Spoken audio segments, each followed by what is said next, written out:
and all to Bibles and Bullhorns, the Evangelism podcast. I'm Jonathan Morris with Iron Outreach in Pottstown, Pennsylvania, and with me as always, John Neifert with Tulip Gospel Outreach in Pella, Iowa. John, how are we this afternoon?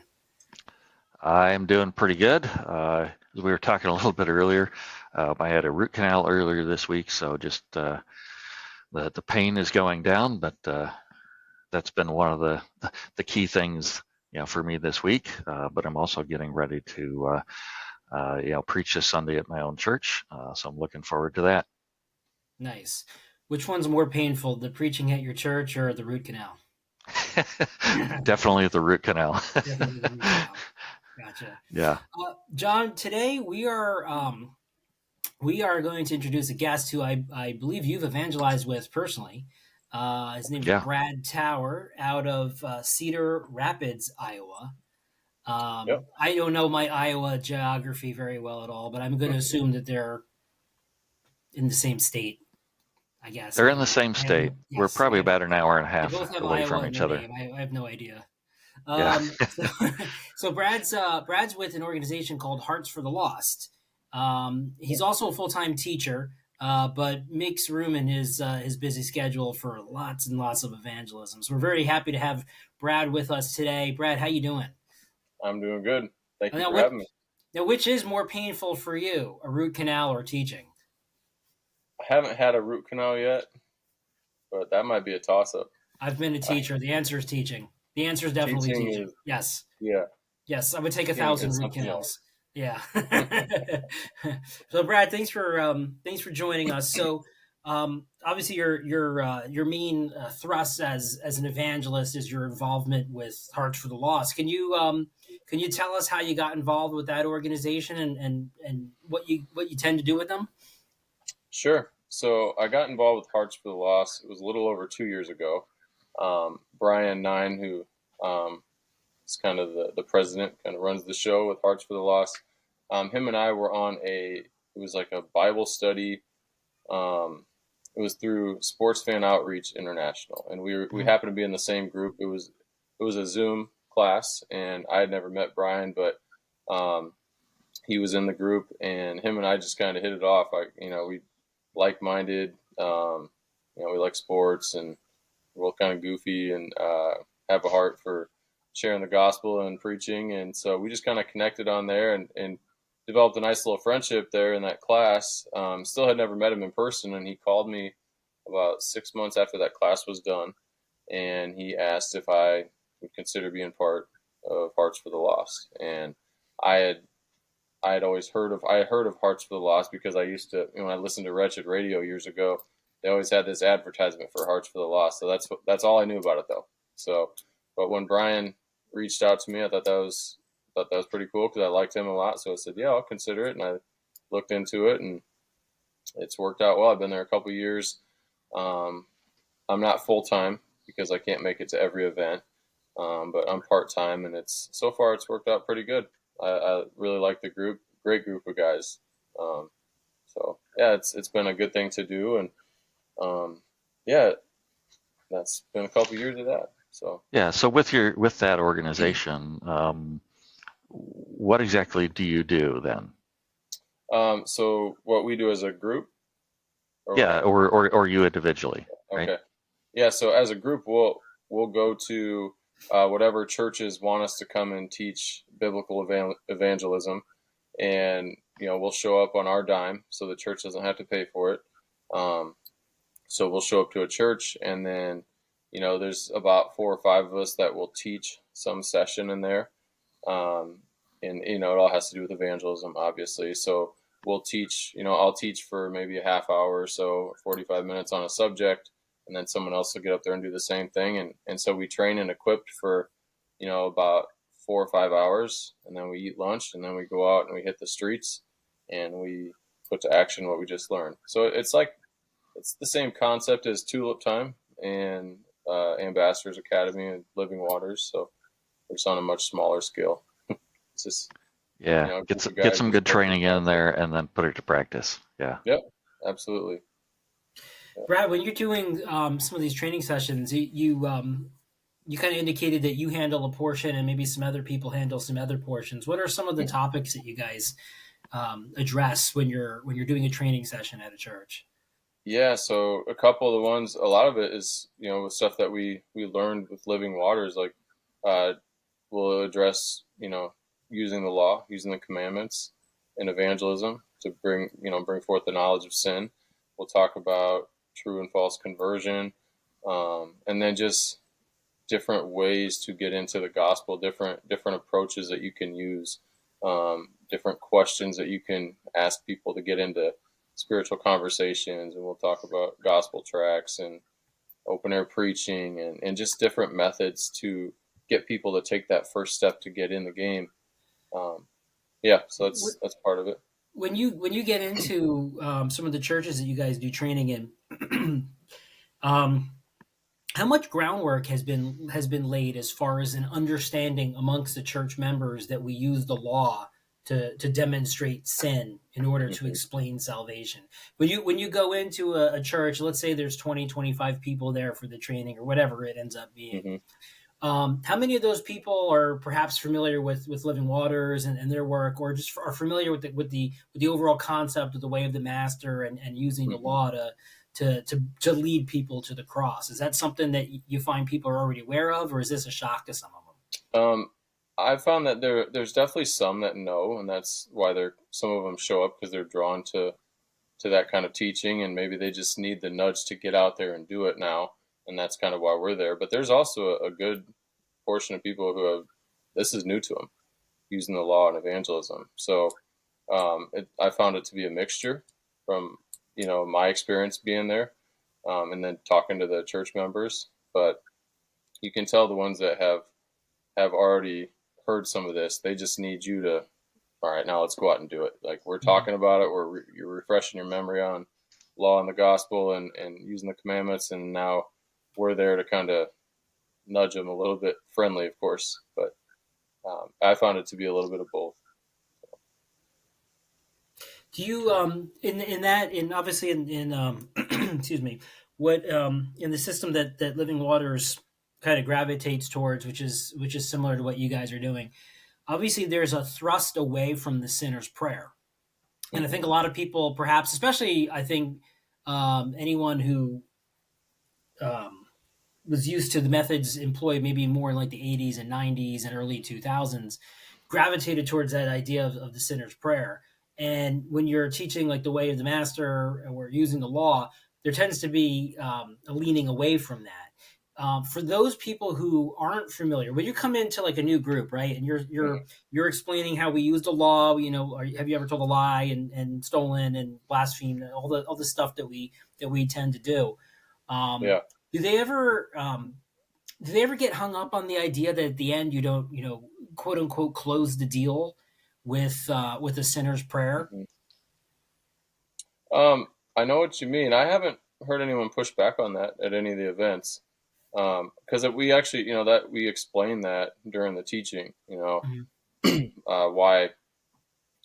we do it the way we do, and why we're not closing the deal.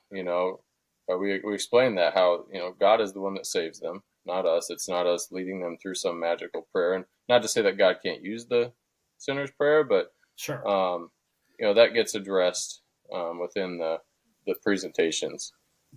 Because we obviously we don't want to teach the sinner's prayer, and nobody has pushed back on that I'm aware of. Now, have I heard that pushback other places? Yes, I have, but not specifically at these events. But I've definitely heard it when I've been out in the streets throughout the years. So yeah, and Jonathan, you mentioned right, the sinner's prayer, and right, some of the practices from previous decades and so on. Right, there's countless other ones that we could go to. Right, Brad, do you run into that? Right, how do you help someone see? Right, and maybe they've got an older mindset around evangelism and what you're supposed to do. Like, hey, it's all about my testimony. Or something like that. Do you run into that? How do you help them through that? Those type of challenges, or getting away from maybe a a mindset that's maybe not as biblical as what we see with the way of the master. Yeah, for me, I try and explain to them, like, look, I can't save anyone through taking you through a prayer, and neither can anybody else. It's a work of God. God's the one that opens up your heart, and the Holy Spirit reveals this to you. So I can't walk you through a magical prayer. I'm gonna share the truth with you, and I'm going to let the Holy Spirit do his work. And you might get saved right now, but most of the time I'm planting good seeds, and I'm trusting that God's going to save them, if He so chooses, at a later time, excuse me. So I don't know. I just, whenever anyone's had a problem with it, I just say, hey, I'm not God. I can't save them. And Right. So that's one thing I've said. Yeah, I mean, I've even noticed in some of like the earlier Ray Comfort videos, that he does out in Huntington Beach, he would kind of lead people through the law and explain the cross, but he didn't necessarily. I mean, so he certainly didn't try to close a deal because he understood that salvation is of the Lord. But I have noticed that over the last few years, he has started to implement. Where he, towards the end, he does ask somebody when they're going to repent and believe, which is not quite the sinner's prayer, but it certainly is a little bit more of a step in the direction of closing a deal than perhaps what he used to do. Yeah, I think I've heard him say, what would stop you? Is there anything that's going to stop you from repenting and believing? I've heard him say, is there any sin that you love so much that you wouldn't repent of? That's a great line too. Yeah, and that's why I like listening to him, because I'll go and I'll use those as well. Yeah. I have heard him say that.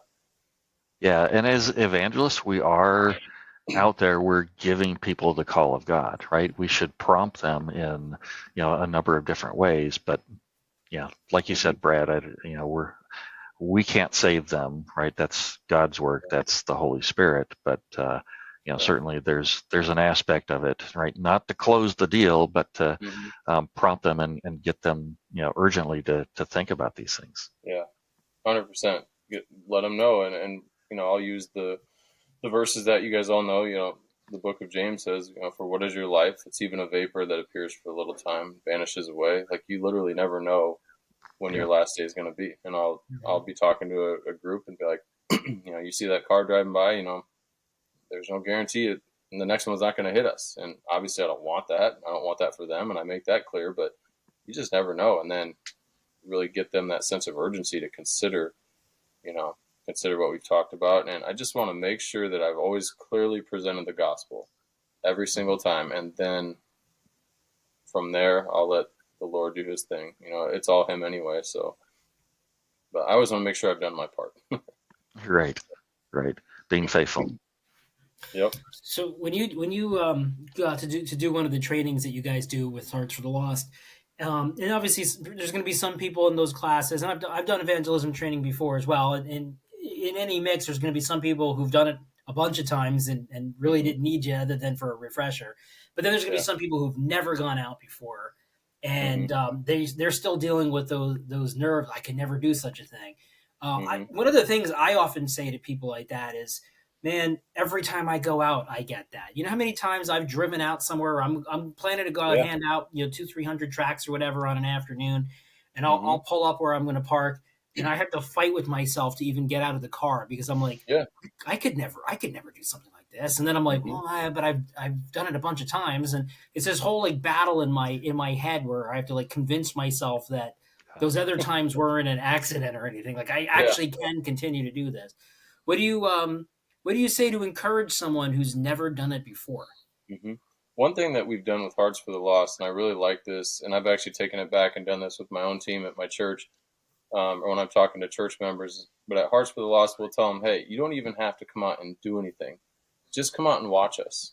Literally, you can go, if you don't want to be seen with us, go stand across the street and watch, or just stand close by and watch and pray for us. Well, most of the time, if you do that, eventually they're going to be like, oh, I can at least hand something out. I can hand a tract out, because we've started to make it, they've seen it. They've seen that we're not, getting shot down dead or anything crazy like that. And eventually like, oh, I kind of want, they're there, and it kind of eventually it leads into them participating most of the time. So just giving them that option of, hey, you don't have to do it. Just come watch, pray for us. And that's actually prayer. You're part of it if you're out there praying for us. So we present that option. And then the other one is just be like, all right, guys, stand next to me as I'm handing out tracts, and then, here, I'll give you one, and now you do it. I'm sitting here handing out a tract. Just put your hand out. You don't have to say anything. So just baby steps. Um, that's usually the way I've done it. Just teach them baby steps. Hey, you don't have to go up there and preach. You don't have to go even open your mouth other than just say, hey, did you get one of these? And so just baby steps, and not putting a bunch of pressure on them. Just kind of nudge and encourage them to come join you, and go from there. And a lot of times they'll do more than they ever dreamed of. And what does Ray Comfort always say? You go dragging your feet, clicking your heels when you leave, and a lot of them go through that experience. That's true. And I'm with you too. Gosh, how many times have I gone myself? And I've been doing all these years. I still get nervous almost every time. It's been 14 years. I still get nervous, and I got the butterflies, and I have to pray on the drive over. So, I mean, that's another thing I explain to them. Look, I've been doing this a long time now, and I'm feeling the exact same way you are right now. And so let's just go do this together. So, yeah. And getting that first conversation, opening your mouth the first time, or right, even if it's, hey, did you get one of these? Right, it's more intimidating than it should be, but we all experience it. Yeah, that first tract is always the hardest. It really is. Yeah, yeah. Now I'm going to take us down a little bit of a different path, unless you had something first, Jonathan. Yeah, I always coach people too. It's also there's definitely a principle of like momentum when you're doing this.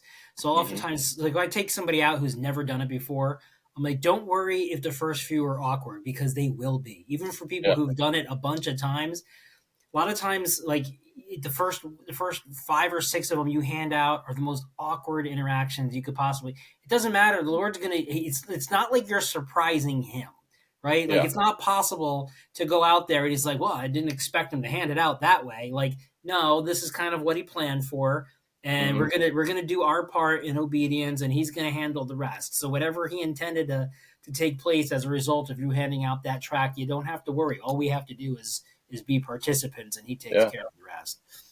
Yep. Amen. Amen. So, Brad, you mentioned a couple times open air, right? You said in some of your training with Hearts for the Lost, you're teaching some open air preaching as you're going through and explaining and helping other people along in evangelism. You said, hey, it's not like you have to go up, stand up and preach, right?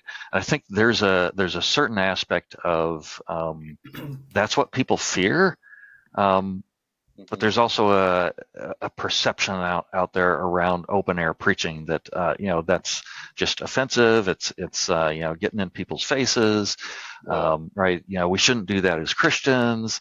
All those different aspects of that. And I know I've been out with you. I've seen you do that, and right, when you see your style and your approach in that, right, it's hard to say, oh yeah, he's really offensive, because you're not, right? So, talk to us a little bit about open air preaching, and what you like to do to prepare, or what you're teaching others, right? Maybe some of the specific incidents that you've had that have been memorable, but let's talk about that a little bit.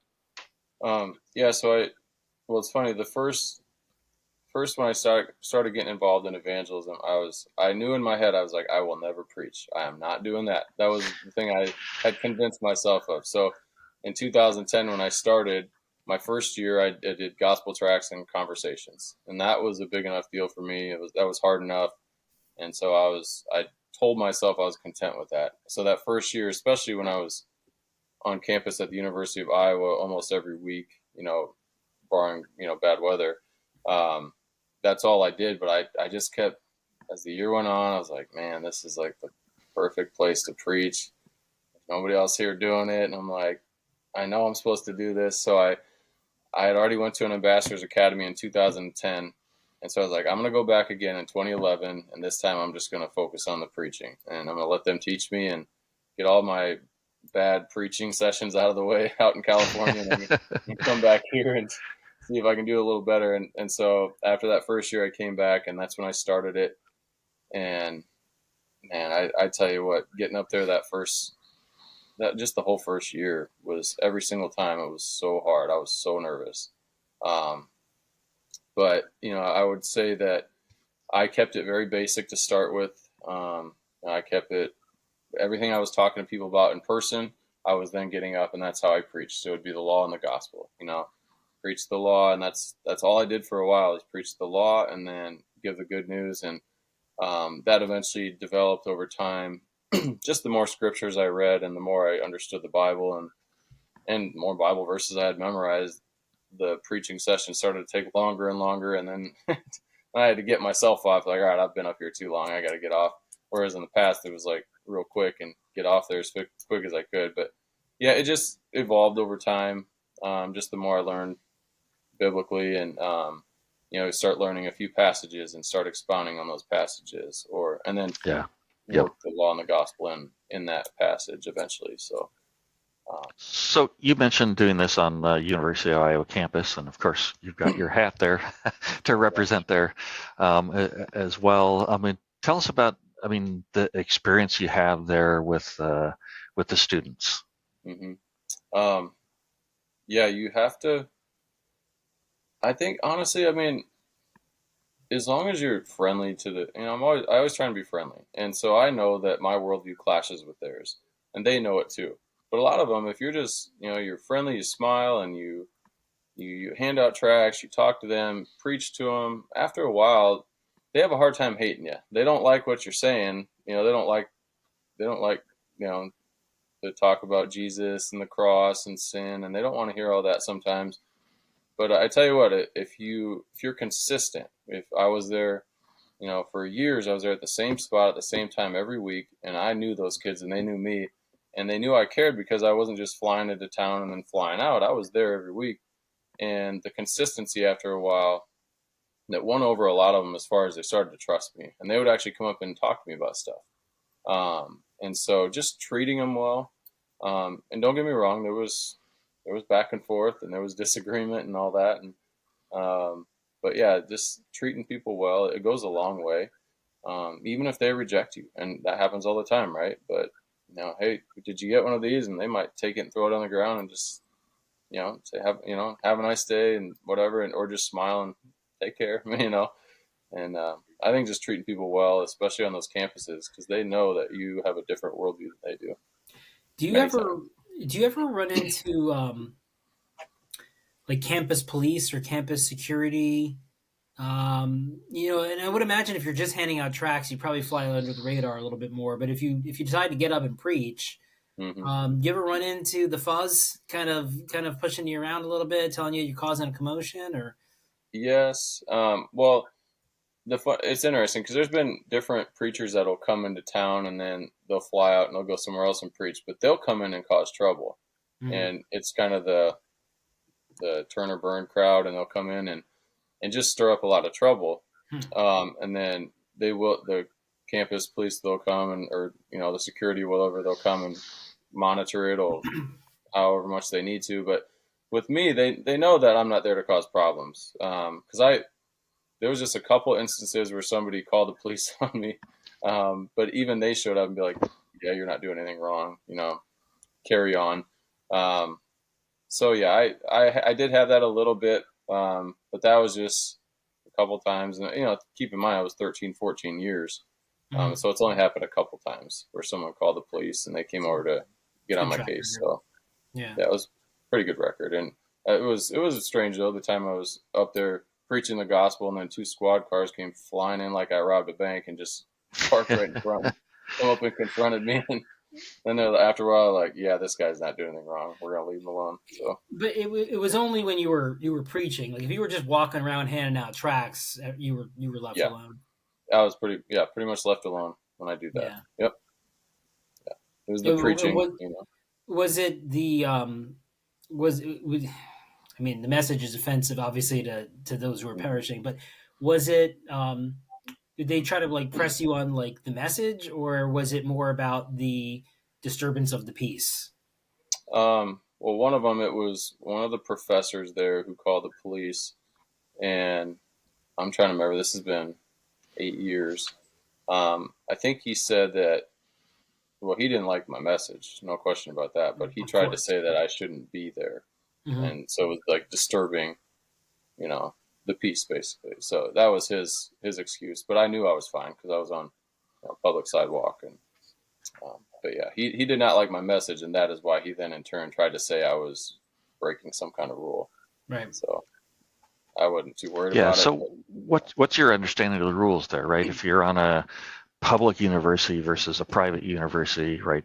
Public spaces versus private, um, right? How do you determine and decide where you should go and shouldn't go? yeah, well, at the university, there's a whole bunch of places I can go because, like we said, it is public. So I'll find like the sidewalks where I know that I have a right to be there. They have the Pentecrest area. Um, that's kind of been my main spot preaching there over the years, right in front of the old Capitol building. Right. Um, Being that that's all public, it's never been an issue. The private schools, like if I've gone to like, I used to go to Coe College, that's where I graduated from. Going there once, we had some issues because it's a private school, so we weren't preaching. We were just kind of walking around talking to people and trying to fly under the radar. Um, yeah, so I don't know. It's been one of those things I don't worry about. I just show up Right. and go for it because I figure if I ask for permission, they're probably gonna tell me no. You know, Right. so I But just being on sidewalks and public yeah, places, public property, shouldn't ever be a problem, right? it Sometimes it shouldn't. is, and people, try and press that issue, but it's not. Yeah, Yeah. it shouldn't be a problem, and that's usually thankfully we still have somewhat of a free country, right? And so I've been able to do just fine, um, being on sidewalks and public places. Yeah, So I mean, you should be okay. I one time had, yeah, in Love Park in Philadelphia. hmm I had a guy who, I mean, I've never preached there. I've handed out tracts there, and I had one time where a guy who, I guess he was in charge of like the landscaping for the park or something. I don't know. hmm He wanted me to stop, and he wasn't terribly rude about it at first. He's like, listen, I can't have you doing that here. You can go across the street. I really don't care what you're handing out. hmm So, I went to, there happened to be like three police officers like crossing the street at that time. hmm And so I went up to them, and honestly, I wasn't trying to cause a commotion or anything. I just wanted to know, like, does he actually have the right to? It was really more of like a curiosity thing. Yeah. So when he saw me talking to them, he came up and he's like, is there a problem? And I was like, no, I was just looking for clarification. So now all of a sudden the police are like on high alert because they think there's about to be a clash. But my philosophy was, and I said, I was like, I was just looking for clarification. But hmm my philosophy in those situations is once you start fighting with someone, you've already undone most of the good that you've done, right? So Yeah. even if you're right, you're wrong in the sense that you may not be violating anything that you're any rules or any laws or anything, but Yeah. we're not there to cause a commotion. We're there to share the gospel. This is my philosophy. There might be some people who disagree with me on this, but um, once you start causing that commotion or having antagonism with somebody, that's what people see, right? So now there's going to be other passersby walking by, and they're going to see you fighting with somebody over whether you have the right or the First hmm Amendment privilege or whatever it is. So that's what they're going to see, and then their impression of the Christian is that he got into some kind of tussle with this guy. hmm So I always kind of just like I always just lean towards like if I'm asked to leave, I'll just leave and I'll try to be friendly about it. Of course, like hmm you're a human being, so you do hmm internally you do get upset, like you're not happy Yeah. about it. But I feel like ultimately you kind of have to do it because if you don't, what are you there for? hmm Yeah. Um, Most of the time, yeah. As long as you're friendly to the police, it's going to preaching at Super Bowls and different things I've done over the years. The police, they'll if they see that you're friendly and you're accommodating and all that stuff, they kind of leave you alone after a while. Even if, you know, if someone complains and if you treat them well, I mean, even if they say, hey, we don't really want you here, just, hey, I'll just ask them, can we go down to that side? Can we go to that block? And just show that you're willing to work with them. So that's usually a very good approach. I will say this, it was in 2022, this is at the Cedar Rapids Farmers Market. And keep in mind, I've been doing those since 2010 as well, in the summertime, sharing the gospel. And there was one young worker, looked like fresh out of college, went and complained to a police officer that I shouldn't be preaching and handing out tracts on this corner that I'd been at every year for 12 years. And so I did say, well, because they tried to tell me I had to go to the free speech zone on the other side of the farmers market. And I was like, that doesn't sound quite right.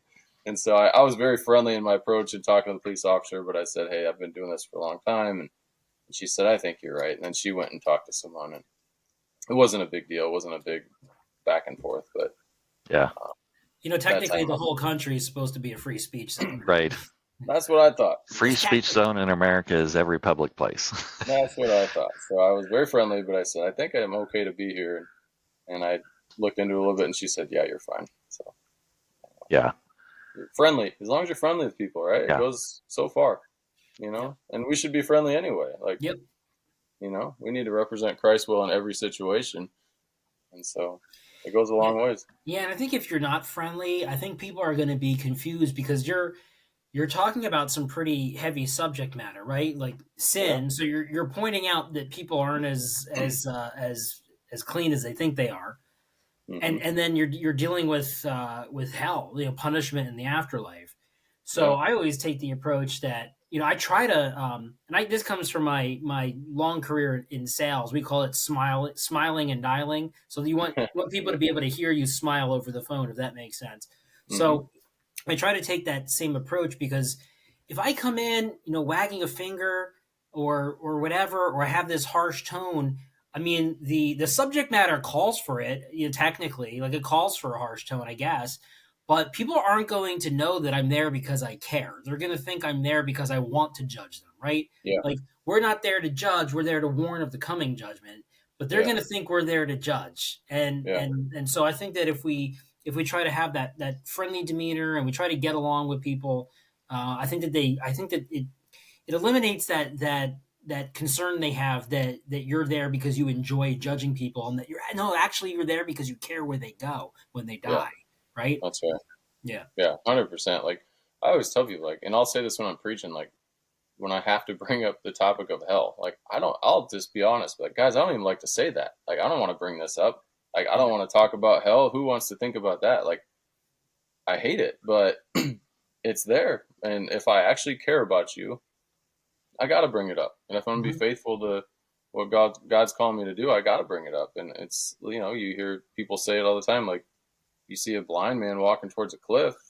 If you actually love the guy, you're going to warn him that he's walking the wrong way. You know, he's about to head off that cliff. And if I'm not just going to say, God bless you, have a nice day, Jesus loves you, and let him walk off the cliff, you know, you got to tell him the truth. And so, I think it's all about your approach. Like, you know, we've all seen the preachers or evangelists that go out there and they sound like they're enjoying judging the people.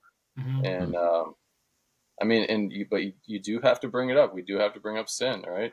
You have to bring up the law, but there's a way you can do it where people will respect it. And even if they don't agree with you, I'm sure you guys have had this many times of it. People say, you know what, I don't necessarily agree with everything you just said, but I like the way you told me as opposed to the guy down the street, you know? Yeah. So, had that happen many times. Yep. Yeah. Brad, you mentioned the farmers market, and I believe you've got a team from your church that you take out there to the farmers market. Tell us a little bit about that, and if someone wants to start that kind of a team or wants to do some farmers market, evangelism. Tell us a little bit about that experience and how you have drawn others in to that as well. Okay, so I've been going myself. I've been going by myself for years. And as I was going, after a while, I was like, why am I doing this by myself all the time? Like, yes, I'm doing the Lord's work, but he wants more than just me out there. So I was convicted that I'd never really worked very hard to get more people from my church coming. And with the exception of a few people that would come once in a while when they could, like, I mentioned Chris Brown earlier, Right. Very faithful guy. But other than that, it was just me and him, or just me by myself if he couldn't make it. So I was convicted a couple years ago, or just in my own mind, like, I need to get up there and encourage some more people to come join us, because I knew there's some guys in church that might want to come. So I think it was last year in April, my pastor and they let me come up and give a presentation to the church and basically encourage people to come join me. And I had the dates up at the farmer's market behind me, and I had sign-up sheets out in the foyer, and just kind of encourage and challenge at the same time, like, hey, if I can do this, you can do it. And I'd really like to get a team. And so they let me go up and give a presentation, and it was only 10 minutes or something, but had a sign-up sheet, and we had like 7 or 8 people sign up, and that was a lot to me. Yeah. I was very happy with that, and so we didn't get 7 or 8 people every week. We usually had about 5 at least, and which was amazing in my opinion, because I was very happy with that. And then some weeks we would have 8 people, but it was an awesome group of guys, and we had a couple of women that joined us this year on and off, and it was great. We had someone there every week. If someone couldn't be there, a few other people could. So we had that farmer's market covered, and we had a lot of good conversations, and it wasn't just me. There was the team. Like they were awesome. They were faithful. We had fun. Like that's the thing. Like you get a group of people there. It's not all. You're not nervous the whole time. You might be a little bit, but then you get over that real quick, because next thing you know, you're hanging out and doing evangelism at the same time, and it was just a lot of fun. And so I'd encourage people, especially if you're out there doing it by yourself, see if your church, will let you get up there and talk, and just say, hey, this is what I'm doing. Here's my contact information, email, phone, if you want to join me or come talk to me after church. And it was really cool. And so I'm looking forward to doing that again this year. Yeah. Yeah, there's a lot that can be said for, right, that personal appeal from someone right? Yeah. I mean, every one of us and everyone listening here, right, they have a church home, right? Why not say, hey, I've been out doing this. I'd love to get others involved. Right? Can I say something? Or right? Can I put an announcement in the bulletin, or different things like that? And that goes a long ways, right? Rather than me trying to tell someone in a different state or different church or different town, right? It's just some strange guy that I don't know, right? But that personal connection can go a long way, right? Just asking. Yeah. And if they see you doing it every week, or they know that you're doing it, it might encourage them to be like, hey, well, if he can go and do that, I can certainly show up. And again, I use that one approach, like, hey, if you don't even want to do anything the first time, if you just want to come watch, just do that. And we had someone do that. It was great, and they were there, and then next thing you know, they're out participating as well. So being approachable too, right? Someone doesn't feel like they're intimidated. Hey, I'm afraid to ask a question to Brad, right? And you're telling us over and over, be friendly when you're out there, right? And that's part of your personality as well, right? So someone else from your church or a neighboring church, should feel comfortable coming up to you and asking questions. Yeah, and I mean, I'm a PE teacher. If I can do it, you can do it. And I tell them, I told the whole church, I said, I guarantee you, and I think I told a lot of them, I said, a lot of you out here are a whole lot smarter than I am, or you know a lot more Bible than I do. I'm like kind of nudging them, like, guys, if I can do it, trust me, you can do it. And so sure enough, we got some pretty smart guys that joined us. So that was pretty cool. But yeah, I mean, just be nice and approachable, and we should be humble. We should, we're When you got that initial team together, obviously there's some people who are inspired right away to go out and do this. Now that you guys have been at it for a while, has it drawn other people in the church? Are there other people who are looking at this and saying, well, hey, this is actually a pretty good idea, and I think I could do this too? Yeah, there was a couple of people that joined later on. because they were encouraged that they didn't even sign up, but they saw that we kept going, and so they did show up later on. So that did happen. And I'm really looking forward to this year now that we got a full year of it under our belt. We got a full farmers market season under our belt. Really pushing the envelope a little bit. I'm going to get up there again in April.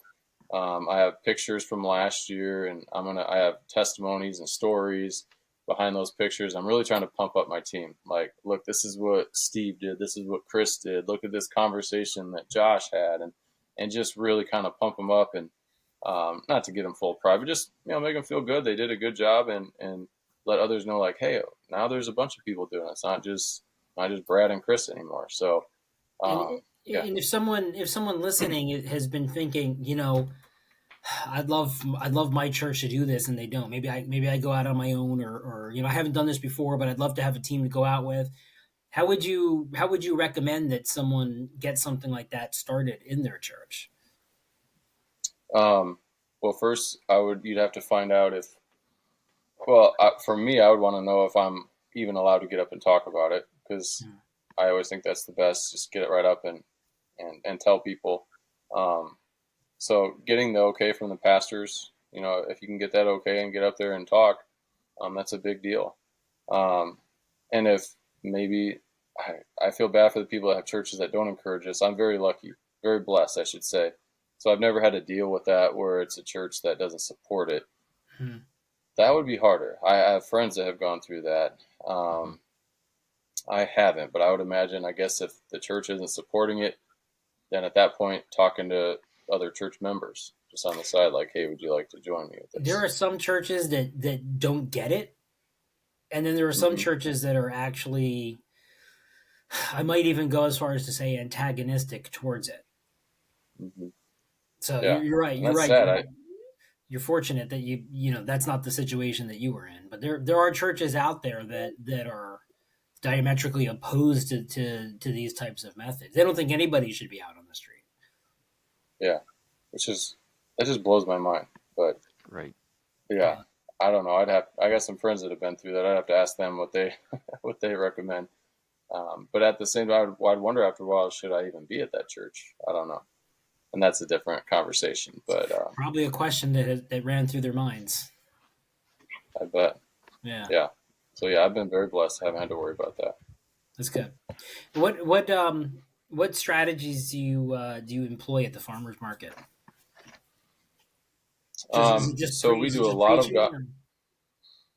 No, we do a lot of gospel tracts, a lot of conversations, and we do preaching as well. Last year, though I'll be honest, we barely even did the preaching last year, just a couple times. Yeah, we were getting in so many good conversations, and sometimes we would be in a spot where I would think about preaching or I'd want to, but you got the musicians over here and it's so loud it doesn't make sense, or just the flow of the event. You just kind of play it by ear. Some years I've gone there, and when I go by myself, I was preaching all the time. But with the group, especially being their first year, it's just like, hey, let's just do a lot of tracks, a lot of conversations. And it did go really well.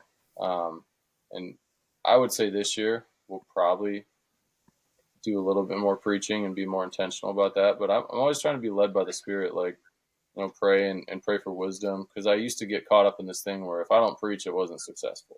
And that was something I put on myself, and that was kind of silly. So I just trying to see what works best for each situation. And then, to be honest, there's a couple times, people need to hear this too, there was a couple times we could have preached, but yours truly was wimping out. It happens. Like I said, I still get scared every time I go. Not scared, but nervous, anxious. So there is opportunities sometimes where I just flat out blow it. But God still uses it. We still have great conversations, and been there, done that. Yeah. Yeah. But that's the truth, and I'm not proud of it, but it's true. So you can pray for me that I'm a better, stronger, courageous leader this year. Pray for boldness, right? Right.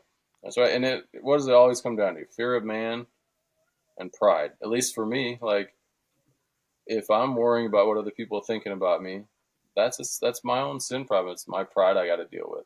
Yep. And if I'm scared of what could happen, it's a fear of man thing. So, I would let that be an encouragement. People are, if they feel that way, because I still do. I still deal with it. Um, yeah. Yeah, Brad, you've had a fair amount of experience and different varying experiences, right? I mean, you're talking about encouraging your church members to come out with you, right? You've been a team lead at Ambassadors Academy, right? I have you out for our Tulip Gospel Mm-hmm. Outreach, right? Which is really a large farmers market with a few 100,000 people, right? Yeah.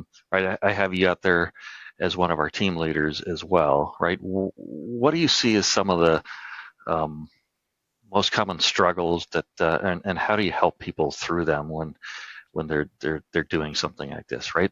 They know they've committed, they're coming, they want to do it, but what do you help them struggle through, really? I just think you just got to get started. And so that's basically what it is. I'm trying to just show them, like, a lot of times they know what to do. They know what to say. Like, they've got the, the good person test memorized Right. and they know all that stuff. Like, you just got to take that step and start opening your mouth and handing out the tracts. Keep it simple at the start. Just say, you don't have to talk about the tract at all. You just hand it out, not even say anything. Or Yeah. better yet, just say, hey, did you get one of these? Or, how you doing today? Have a nice day, as they walk by, and hand out the tract. Just start opening your mouth. Get used to talking to people, and you're going to realize after a while, okay, I can, I got that first part out of the way. I can talk now, and I've handed some tracts out. I think you just have to get started, and if you got to stand right next to somebody who's new, that's one of the approaches I have. Just stand with me, and let's hand these out together. Or like this happened last year at the farmers market. I was in a good conversation with about 4 or 5 teenagers, going through the good person test, and 2 of the new people that were there for the first time, they were just standing right there in the group. And sure enough, after a while, they had things that they wanted to add to the conversation, which is what we wanted. And next thing you know, they're going back and forth and sharing scriptures. And so I think just be there with someone who's done it. Just stand there with them, and you'll get started. You'll want to, but it's just that initial, let's walk over here on this corner and let's get out our tracks and let's do this. So yeah, just being right next to people, helping them through it. Yeah, it's really the basics. It's not rocket science. No, but not at all. Yeah, We make but it a lot harder than it is. Yeah. Hey, Brad, we're coming up on our breaking point here. What's a good way if people wanted to stay in touch with you or be in touch with you? Is there a way that they could do that? Yes, I am on Facebook, Okay. so feel free to reach out there, Facebook or Messenger, and that would probably be the best way. Yeah. Feel free to reach out to me if you want to come join me at our farmers market this year. But we're gonna do more than just the farmers market, with our church group this year. They don't know yet, but I'm gonna push it. Maybe some Iowa football games or something like that. So yeah, reach out to me there. If you're interested in talking Hearts for the Lost, you can reach out to me and talk to me about that. Or if there's any way I can help you, just give you any advice. I can tell you all the bonehead things I've done, and that way you can learn from my mistakes. And no, I'm just kidding. But there's, if you want someone to talk to about it, just reach out. I'll help you best I can. Yeah, I'll give a shameless plug here too, right? If you want to meet Brad in person and maybe talk to him that way, come join us for the Tulip Gospel Outreach coming up in May. Like I said, he's one of the leaders, team leads, and you can learn directly from him. Yeah, that would be great. Tulip Time is awesome, by the way. That's a fantastic outreach. I'm not just saying that because Jon is here. I don't have to go to that, but I like to go. Jon does a great job, and it's quite the place to go and learn to share your faith. Yeah, Jon didn't pay you anything to us. say that. When we stop recording, you could tell me what you really think. No, he gave me nothing for it. I'm glad he wants me back every year. I love going. Yeah. Nice. Awesome. Well, it's honestly been a pleasure, Brad. We really appreciate it. Thank you very much for joining us. We'll be praying for you in your continued efforts over there near Cedar Rapids. That's another one in the books, folks. We appreciate your watching. Please, subscribe and share. Make sure you share the gospel with someone today. Thank you very much to Nick Garland for the music and Joe Rooney for producing. We'll see you next time on Bibles and Bullhorns.